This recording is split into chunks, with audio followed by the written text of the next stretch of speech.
If you've been around the channel for any amount of time, you know that I absolutely love to do different reviews of different lures. I really like to do new lures sometimes and or just kind of oddball lures. A lot of times I will look into the Japanese market and find some cool JDM products, and I've done a lot of different reviews of that. And today is the same, but it's on a lure it's been around now for I think 6 or 7 months, and that lure is the Berkley Gilly.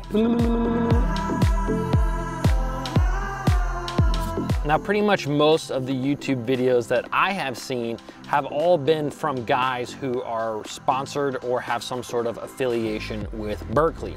And I don't have any affiliation at all with Berkley. So that really allows me to give you an honest review of this particular product. So stay tuned, it's gonna be a good one. Now, this video is brought to you by sportsmansoutfitters.com. In my mind, they are the best place to get your tackle. They always seem to have the best prices. And if you're looking to actually purchase some Berkley Gillies, maybe after you watch this video, if you like them, click those links down below in the description, and you're greatly gonna help support the Bass Fishing HQ channel. Now, this particular bait has kind of been on my radar to review and to just fish for a long time now. We have 3 different sizes of the Berkley Gilly here. This is the 130, then you have the 110. I really like the size of this little guy right here.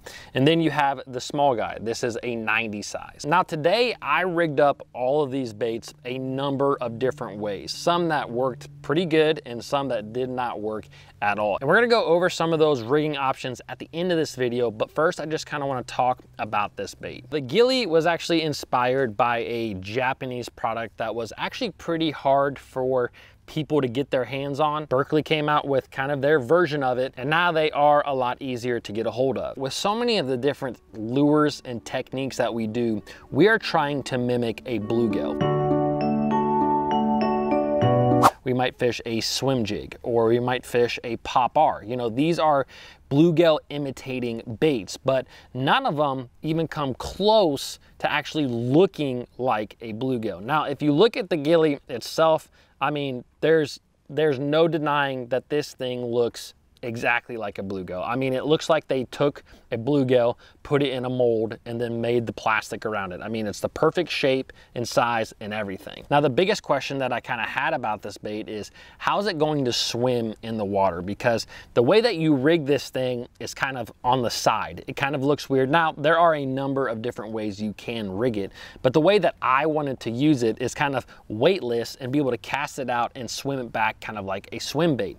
And to do that, you actually kind of rig this bait in the side. So I was very skeptical on whether it was going to lay the right way in the water, and much to my surprise, as I started casting this thing out and reeling it back, it actually did swim fairly straight back to me. But the biggest thing that I noticed, literally this second cast, unfortunately I don't have this on video, but the second cast, I cast it out past some grass and I was reeling it back, and about a 1.5 pound, 2 pounder was following this bait extremely close. Like, he was definitely interested in it. Now, it was very slick, calm, and I think if it had been windy, he would have committed to the bait itself. And so that automatically perked my interest. And then literally like 5 or 6 casts later, I skipped the 110 size up underneath of a dock, bass came out, bam, nailed it, and I caught my first Berkley Gilly fish. Now, I learned a big lesson because I didn't have the cameras rolling, and I should have had them rolling, but that was the first experiences with this bait. So after those 2 fish experiences, I really wanted to try to figure out the rigging, because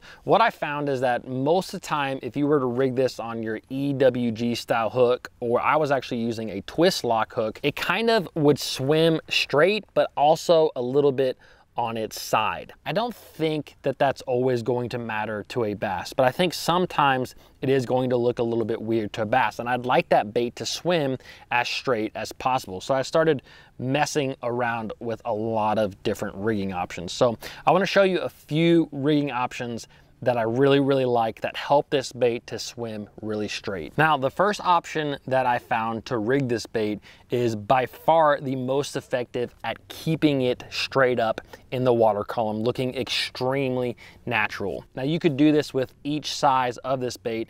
I happen to be doing it with the 90 size, the smaller size. And what I actually did is use just some sort of wacky rig hook. I don't think it really matters whatever your favorite wacky rig hook is.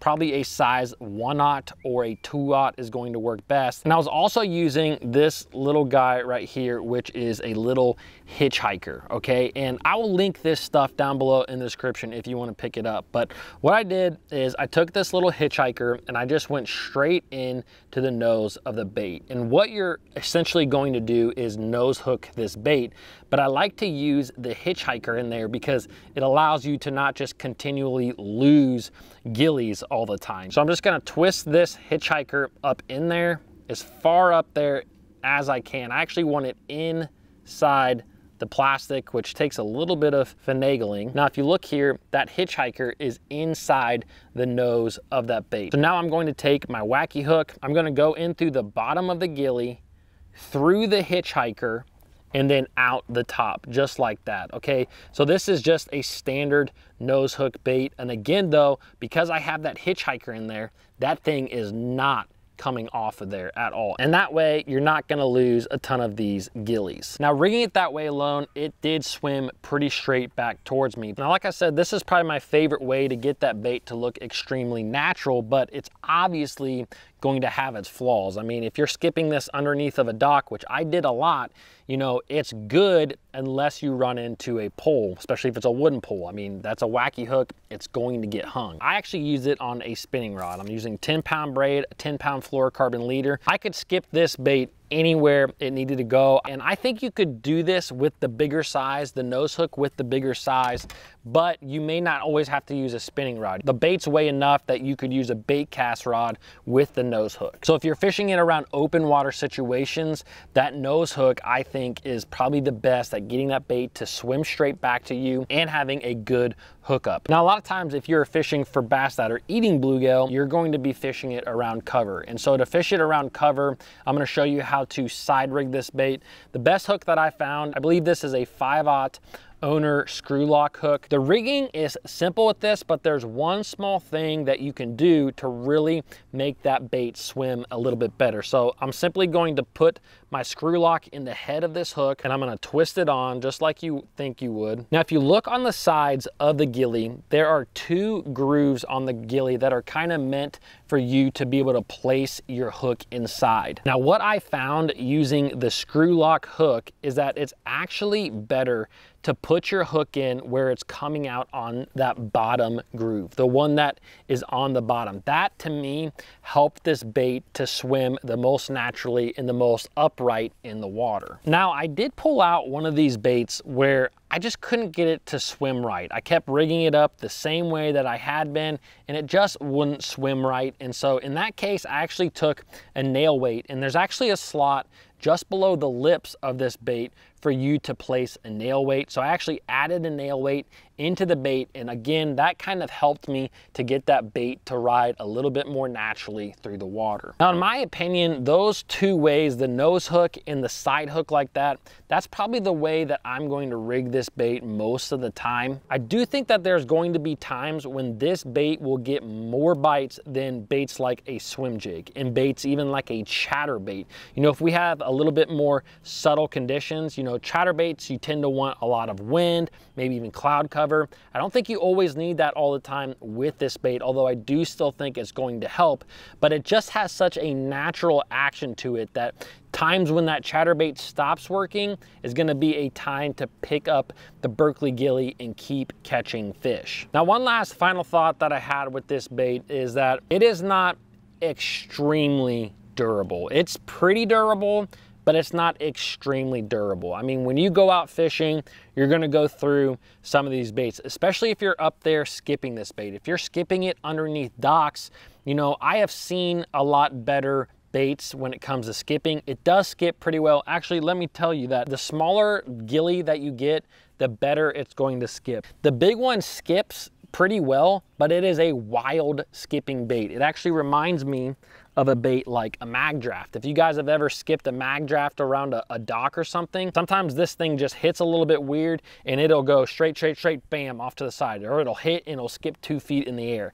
That's the same thing that the bigger gilly does. Sometimes it hits and it'll skip way up high, or it'll skip to the side. But the smaller bait, the 90 size, actually skipped in a very straight line. And one last side note, if you're a bank angler or a pond fisherman, this thing is gonna be the deal, because most ponds have bluegill in them, and most bass eat bluegill in ponds. And as long as you rig this up correctly, I can see this being probably the best pond bait that you will ever have. If you guys enjoyed this type of review, I actually did another one on one of my favorite baits ever, which is a big bladed chatterbait. And I'm gonna leave that review right here if you wanna check that thing out. I love that big blade. There's times when it's gonna work when the other chatterbaits are not. So don't forget to comment below, subscribe to the channel, and I'll see you guys in the next video.